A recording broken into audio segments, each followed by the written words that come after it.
23শে জানুয়ারি 1937 American মহিলা Shrimati Jennings কয়েকটি প্রশ্ন করলেন। ভক্ত: আমি কে? বিচার করা অপেক্ষা দৃঢ়ভাবে ঈশ্বর ভাবনা কি বেশি কার্যকারী নয়? ভাবনা সদর্থক, অপরপক্ষে উন্নতি নয়র্থক। তাছাড়া বিচার পার্থক্য নির্দেশ করে।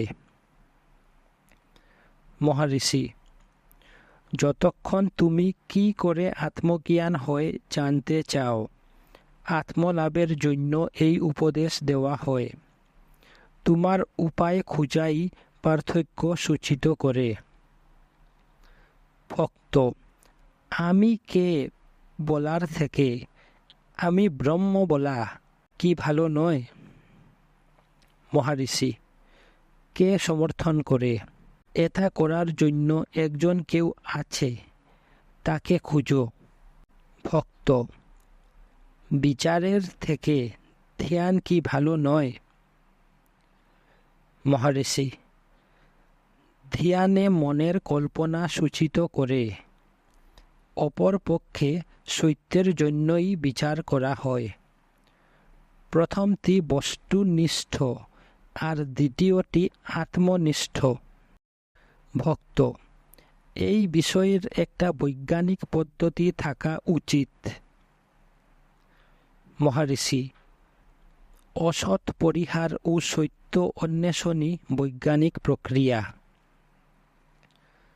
ভক্ত: আমি বলতে চাই, পরিহারের একটা ক্রম। প্রথমে মন, তারপর বুদ্ধি, আরও পরে অহংকার, এরূপ কিছু থাকা উচিত। মহারিষি: আত্মাই একমাত্র সত্য, আর সব কিছু অসৎ। মন ও বুদ্ধি তোমার থেকে পৃথক নয়। বাইবেল বলে, শান্ত হও আর আমি আছিকে ঈশ্বর বলে জানো। আত্মাকে ঈশ্বর বলে উপলব্ধির জন্য কেবলমাত্র শান্ত হওয়াই আবশ্যক। ভক্ত: পাশ্চাত্য দেশ কি কখনো এই উপদেশ বুঝবে? মহারিষি: স্থান ও কালের কোনো প্রশ্ন নেই। বোধ মনের পরিপক্কতার উপর নির্ভর করে। একজন পূর্ব বা পশ্চিমে থাকলে কি এসে যায়? শ্রী ভগবান সদ্বিদ্যা ও তায়ুমানাবরের কয়েকটি পদের প্রতি তার মনোযোগ আকর্ষণ করলেন। মহিলায় বিদায় নিলেন। পরে শ্রী ভগবান বললেন যে সমগ্র বেদান্ত বাইবেলের দুটি বাক্যে নিহিত আছে। আমি আছি যা আমি আছি, অর্থাৎ I am what I am. আর শান্ত হও ও আমি আছিকে ঈশ্বর বলে জানো, অর্থাৎ be still and know that I am God. Rail বিভাগের একজন কর্মকর্তা শ্রী KSNIR শ্রী ভগবানকে বললেন যে কসমিক কনসিয়াসনেস স্বগ্রাহক মনে করেন যে উপলব্ধি মানুষের জীবনের মাত্র বিশেষ কোনো বয়সের মধ্যেই হওয়া সম্ভব। মহারিষি: কেউ কি একথা বলে যে আমি একটা বয়সের আগে বা পরে অস্তিত্ববান হব? সে নিত্য বর্তমান। এরূপ বলা বিভ্রান্তিকর, কারণ লোকে বিশ্বাস করবে যে এ জীবনে আর উপলব্ধি হবে না, আর তাদের অন্য জীবনে চেষ্টা করতে হবে। এসবই যুক্তিহীন। শিব বিশিষ্ট অদ্বৈত অর্থাৎ শৈব সিদ্ধান্ত সম্বন্ধে শ্রী ভগবান বললেন, গরুরহম ভাবনা। আমি গরুর ভাবনা করলে একজন গরুর হয়ে যায় না। তা সত্ত্বেও সাপের বিষ কেটে যায়। সেরূপ শিবহোম ভাবনা। সে শিব হয়ে যায় না, কিন্তু অহংকারের ধ্বংসকারী দোষ ঘুচে যায়, কিংবা লোকে তার ব্যক্তি স্বতন্ত্রতা বজায় রেখে শুদ্ধ হতে পারে, অর্থাৎ শিবের শরীরের একটা অংশ হওয়ার যোগ্যতা লাভ করে। সেরূপ হলে সে পরমানন্দ লাভ করে। শৈব সিদ্ধান্ত বলে এই মুক্তি, এতে কেবল তাদের ব্যক্তি স্বতন্ত্রতা বজায় রাখার ইচ্ছাই প্রকাশ পায়, আর এটা কোনো মতেই প্রকৃত মুক্তির অভিজ্ঞতা নয়।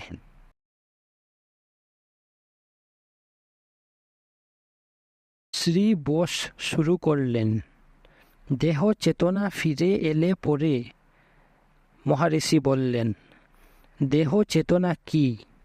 আগে সেটা আমাদের বলো। চেতনা ছাড়া তুমি আর কে? দেহ চেতনার ফলে দেহ দেখা যায়। দেহ চেতনা, আমি চেতনা থেকে, আর আমি চেতনা, চেতনা থেকে উঠে। চেতনা থেকে উঠে আমি চেতনা, আমি চেতনা থেকে উঠে দেহ চেতনা, দেহ চেতনা থেকে উঠে দেহ। চেতনা সর্বদাই রয়েছে, আর সেটা ছাড়া কিছুই নেই। যেটাকে তুমি এখন দেহ চেতনা বলছো, সেটা আরূপিত। যদি কেবল চেতনাই থাকে আর চেতনা ছাড়া কিছুই না থাকে, তবে আত্মনস্ত কামায় সর্বং প্রিয়ং ভবতি, অর্থাৎ আত্মার জন্য সব প্রিয় বোধ হয়, বাক্যের অর্থ স্পষ্ট হয়। একটা প্রশ্ন হয়, তবে আত্মহত্যা কি করে হয়? কেন একজন এটা করে? কারণ সে দুঃখী আর দুঃখ দূর করতে চায়। শরীরটা দুঃখের কারণ হওয়ায় তার সঙ্গে সম্পর্ক ত্যাগ করার জন্যই এটা করে। শরীরটা হত্যা করতে একজন হত্যাকারী থাকবে, তো আত্মহত্যার পর সেই থাকে, সেটাই আত্মা। শ্রীমতী জেনিংস বললেন, শ্রী ভগবান বলছেন যে আত্ম উপলব্ধির অবস্থা চিন্তার অত্যাচার থেকে মুক্তি। সৃষ্টির পরিকল্পে চিন্তা নিম্ন স্তরের হলেও তার কি কোনো স্থান নেই? মহারিষি, চিন্তা আমি চিন্তা থেকে উঠে, সেটা আবার আত্মা থেকে উঠে। এব আত্মাই আমি রূপে ও অন্যান্য চিন্তা রূপে প্রকাশ পায়। চিন্তা থাক বা না থাক, কি এসে যায়? ভক্ত, শুভ চিন্তা কি আত্ম উপলব্ধির সহায়ক?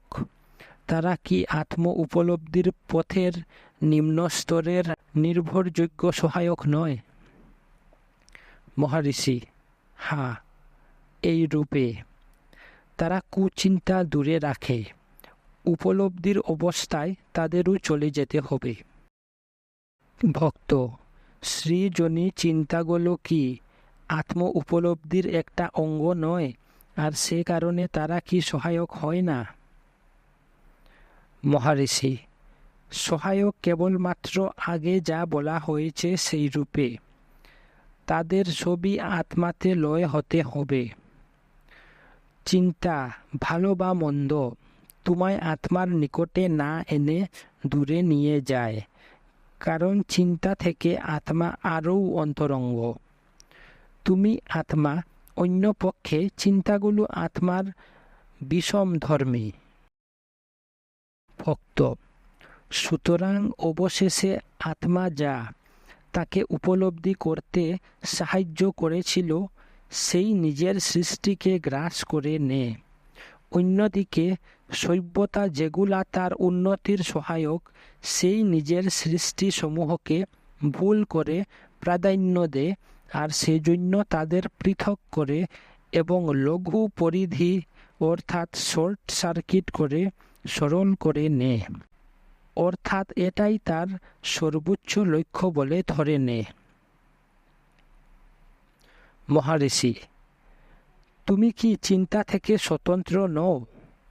চিন্তা ছাড়া কি তোমার অস্তিত্ব থাকে না? কিন্তু তোমাকে ছাড়া কি চিন্তার অস্তিত্ব থাকে? ভক্ত: সভ্যতা কি সাধারণভাবে ধীরে অথচ নিশ্চিত রূপে এই আত্ম উপলব্ধির প্রকৃষ্ট পথে এগিয়ে যাচ্ছে না? মহারিষি: সভ্যতাও পরিকল্পের নিয়মের মধ্যে এও শেষে লয় হয়ে যাবে, যেমন অন্য সব কিছু আত্মার উপলব্ধিতে। ভক্ত: একজন উচ্চ কোটির আদিম মানব কি বুদ্ধি ও চিন্তা সমন্বিত সভ্য মানুষের অপেক্ষা উপলব্ধির নিকটতর?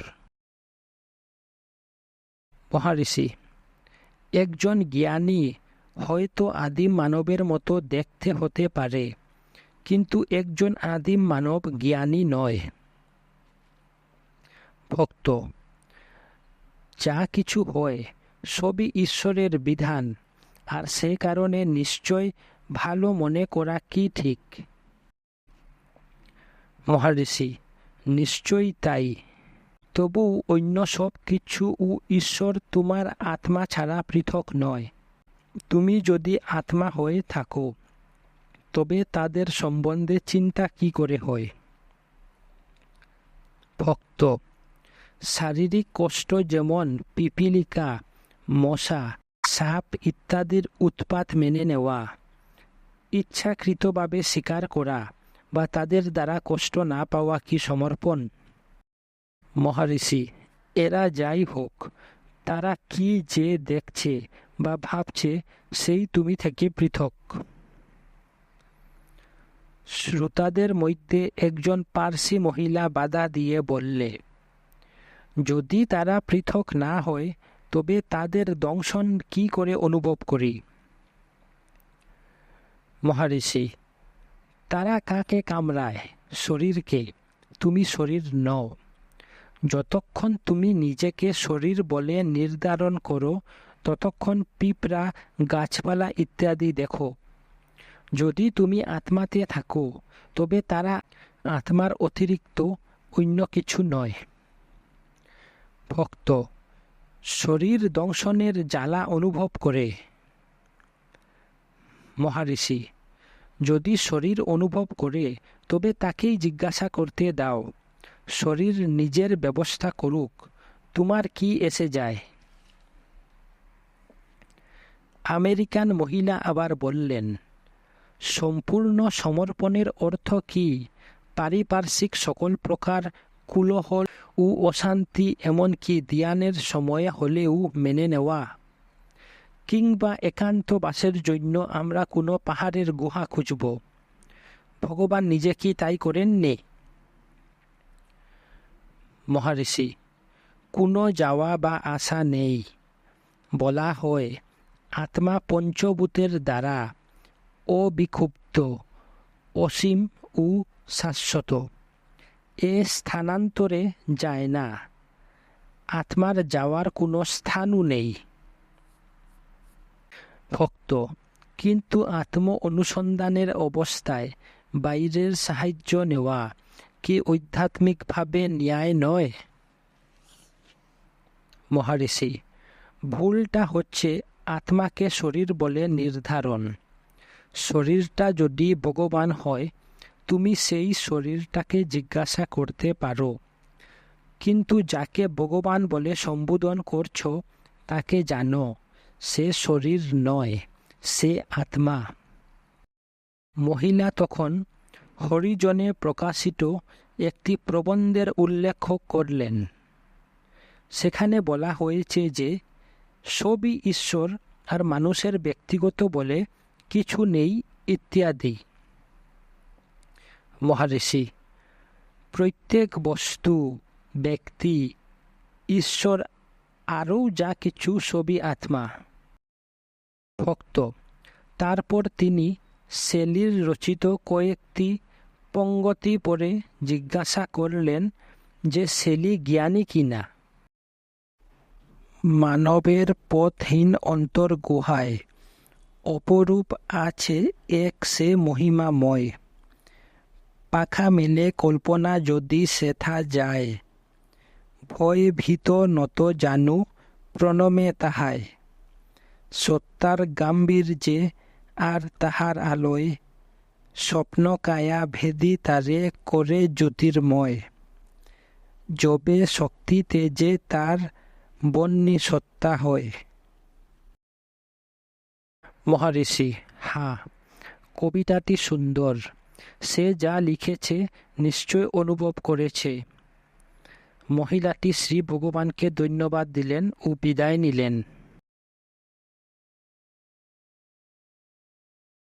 রাত্রি 11টার সময়ে একদল আন্ধ্র গুন্টুর থেকে এলো। তার মধ্যে একজন বিষণ্ণ অথচ দৃঢ়চেতা মধ্যবয়স্কা মহিলা। তার মা ও দুজন লোক ছিল। তারা শ্রী ভগবানের দর্শন প্রার্থনা করলে। মহিলাটি শ্রী ভগবানকে বললে, ছেলেটি গর্ভে থাকতে স্বামীর দেহান্ত হয়। স্বামীর মৃত্যুর পর ছেলেটি ভূমিষ্ঠ হয়। 5 বছর অবধি বেশ স্বাস্থ্যবান ছিল। তারপর পক্ষাঘাত হয়। 9 বছর বয়সে একেবারে শয্যাশায়ী হয়ে যায়। তা সত্ত্বেও সে কান্তিমান ও প্রফুল্ল ছিল। এরকম প্রায় 2 বছর ছিল। এখন লোকে বলছে যে সে মারা গেছে। আমি জানি সে ঘুমাচ্ছে আর এখনই জেগে উঠবে।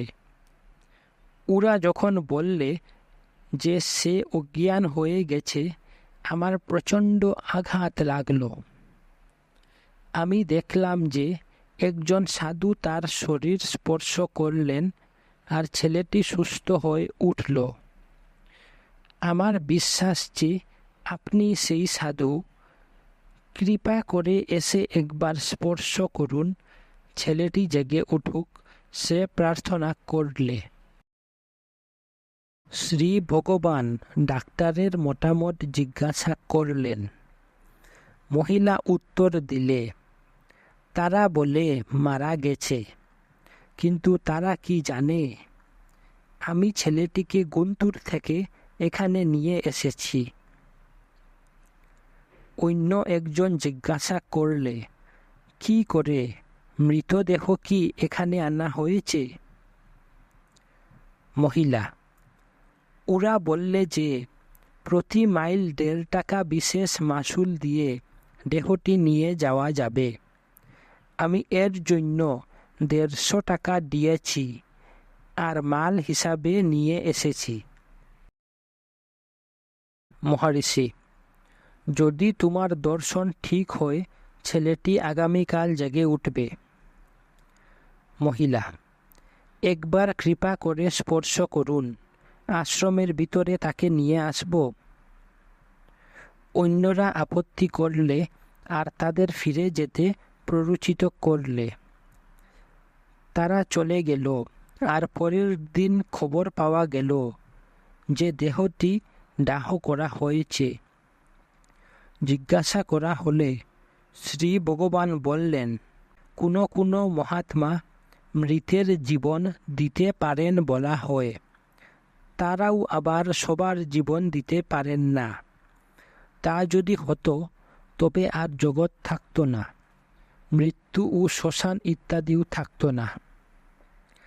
একজন জিজ্ঞাসা করলে, মায়ের বিশ্বাস দেখার মতো। সে কি করে এরূপ আশ্চর্যজনক দর্শন করলে আর তা সত্ত্বেও নিরাশ হল? এটা কি তার পুত্র স্নেহের আনুষঙ্গিক অধ্যারূপ? মহারিষি: সে ও তার ছেলে যদি সত্য না হয়, কেবল দর্শনটি আধ্যারূপ কি করে হয়? ভক্ত: তবে এর ব্যাখ্যা কি? কোনো উত্তর হল না। ভক্ত: শ্রীমদ্ গীতা বলে যে আত্মা শরীর থেকে পৃথক, তবে হাত কেটে ফেললেও একজন সে সম্বন্ধে অনভিজ্ঞ থাকতে পারে। মহারিষি: আঘাতের ব্যথা অনুভব না করা কি জ্ঞান? ভক্ত: সে কি যন্ত্রণা সম্বন্ধে অনবহিত থাকবে না? মহারিষি: অজ্ঞান করে বড় বড় অস্ত্রোপচার করা হয়, রোগী তখন যন্ত্রণা অনুভব করে না, তবে কি সেই সময় সে জ্ঞানও লাভ করে? ব্যথা অনুভব না করা জ্ঞান নয়। ভক্ত: একজন জ্ঞানী কি যন্ত্রণা সম্বন্ধে অনুভূতিহীন নন? মহারিষি: শরীরের যন্ত্রণা দেহ চেতনা থেকে হয়। দেহ চেতনার অভাবে এটা নেই। মন শরীর সম্বন্ধে সচেতন না হওয়ায় এর সুখ ও দুঃখ বিষয়ে সচেতন নয়। যোগ বৈশিষ্ট্যতে ইন্দ্র ও অহল্যার উপাখ্যান পড়ো, সেখানে মৃত্যুকেও মনের একটা ক্রিয়া বলা হয়েছে। যন্ত্রণাবোধ অহংকারের উপর নির্ভর করে। সেটা অর্থাৎ যন্ত্রণাবোধ আমি ছাড়া নয়, কিন্তু আমি সেটা অর্থাৎ যন্ত্রণাবোধ ছাড়া থাকতে পারে। ভক্ত: বিচার সাগর বলে আত্ম উপলব্ধির 4টি বাধা আছে। মহারিষি: কেবল 4টি কেন? কেউ বলে 9টি। সুষুপ্তি তার মধ্যে একটা। সুষুপ্তি কি? এটা জাগৃতির অপর পিঠ। এটা জাগৃতি থেকে স্বতন্ত্র নয়। সুষুপ্তি অবিমিশ্রা আত্মা। নিজেকে জাগ্রত মনে করো না। সুষুপ্তি থাকবে না, কিংবা 3টি অবস্থাও থাকবে না। আত্মাকে বলেই তুমি বলো যে তুমি স্বপ্ন দেখেছ। আত্মার অভাবে কি অন্য কিছুর অস্তিত্ব থাকে? তাকে ছেড়ে দাও। কেন আর অনাত্মা বস্তু ধরেই বা থাকো কেন? যখনই মন বহির্মুখী হতে চায়, তাকে তৎক্ষণাৎ অন্তর্মুখী করো। বাইরে সুখ খোঁজার অভ্যাসের জন্য এটা বহির্মুখী হয়, কিন্তু বাইরের বস্তুগুলো যে সুখের কারণ নয়, এই জ্ঞান তাকে সংযত করবে। এটাই বৈরাগ্য বা অনাসক্তি। কেবল প্রকৃত বৈরাগ্য হলেই মন স্থির হয়। মন জ্ঞান ও আত্মজ্ঞানের বা জাগৃতি ও সুষুপ্তির একটা সংমিশ্রণ। এটা 5 ভাবে কাম করে। ক্ষিপ্ত অর্থাৎ ক্রিয়াশীল, মূঢ় অর্থাৎ জড়, বিক্ষিপ্ত অর্থাৎ চঞ্চল, কাষায় অর্থাৎ সুপ্ত, একাগ্র অর্থাৎ একমুখী। এর মধ্যে কাষায় সুপ্ত সংস্কার, আর এটা কাষায় স্বয়ং আসক্তি, বিরক্তি ইত্যাদি সংস্কার নয়। তুমি নিজেই আনন্দময়, তবে কেন কি আনন্দময় বলে এটা উপভোগ করবে? এটা রসাস্বাদ।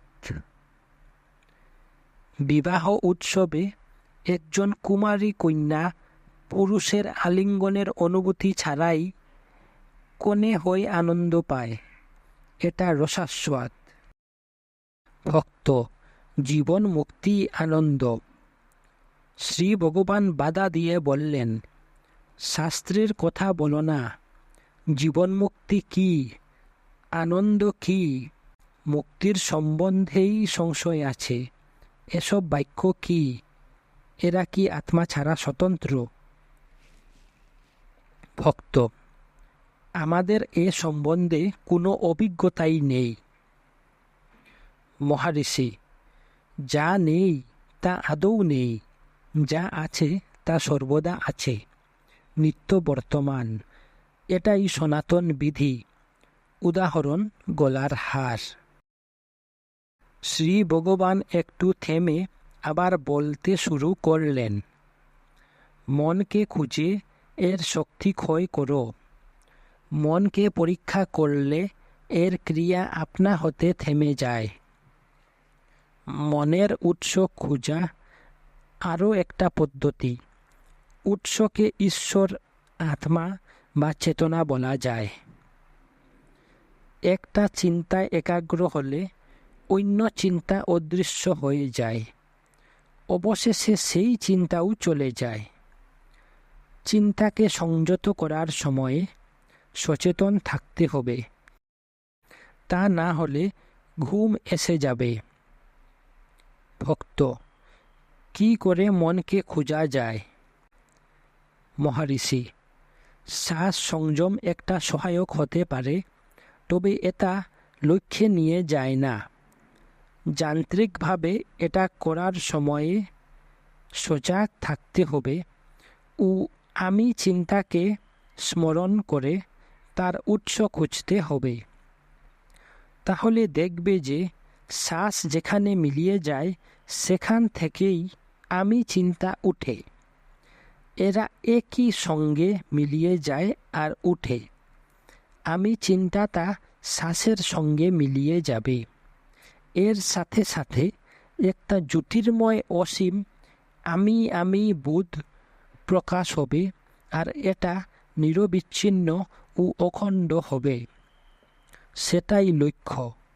এর অনেক নাম, ঈশ্বর, আত্মা, কুণ্ডলিনী, চেতনা ইত্যাদি ইত্যাদি। চেষ্টা করলেই এটা স্বয়ং তোমাকে লক্ষ্যে নিয়ে যাবে।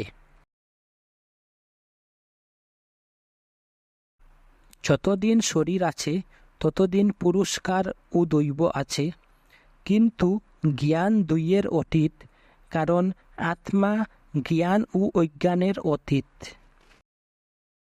মন চিন্তার সমষ্টি। একজন চিন্তক থাকার জন্য চিন্তা ওঠে। চিন্তক অহংকার।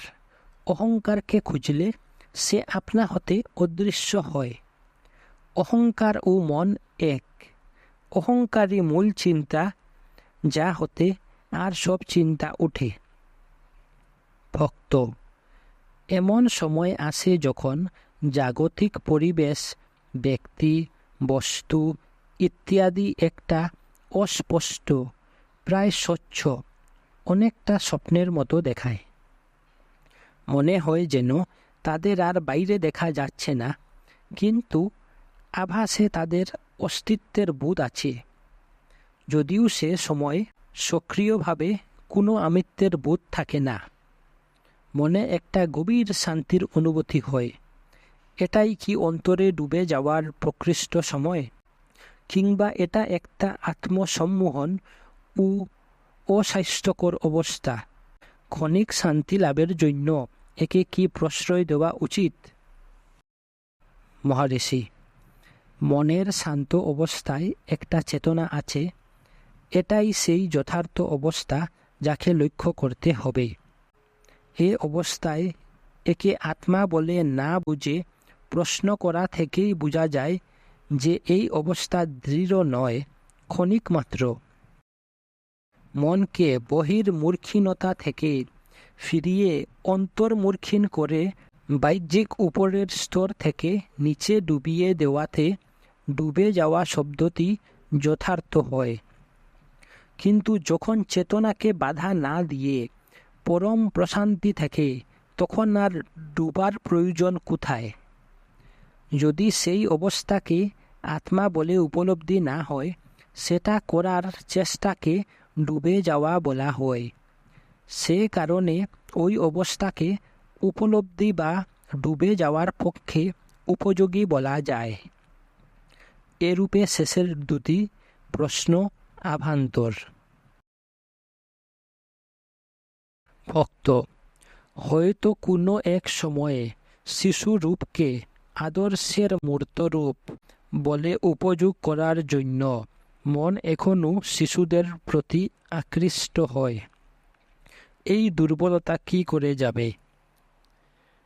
মহারিষি, আত্মাকে ধরো। শিশুদের চিন্তা করা ও তার প্রতিক্রিয়া ভাবার কি প্রয়োজন?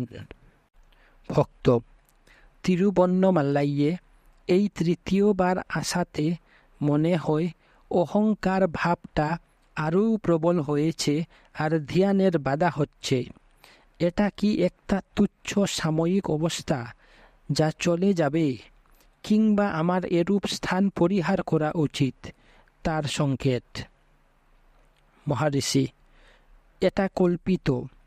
এই স্থান বা অন্য স্থান তোমার ভিতরে, যাতে মনের ক্রিয়ার সঙ্গে স্থানের কোনো সম্বন্ধ না থাকে, সেজন্য এই কল্পনাগুলোকে পরিত্যাগ করতে হবে।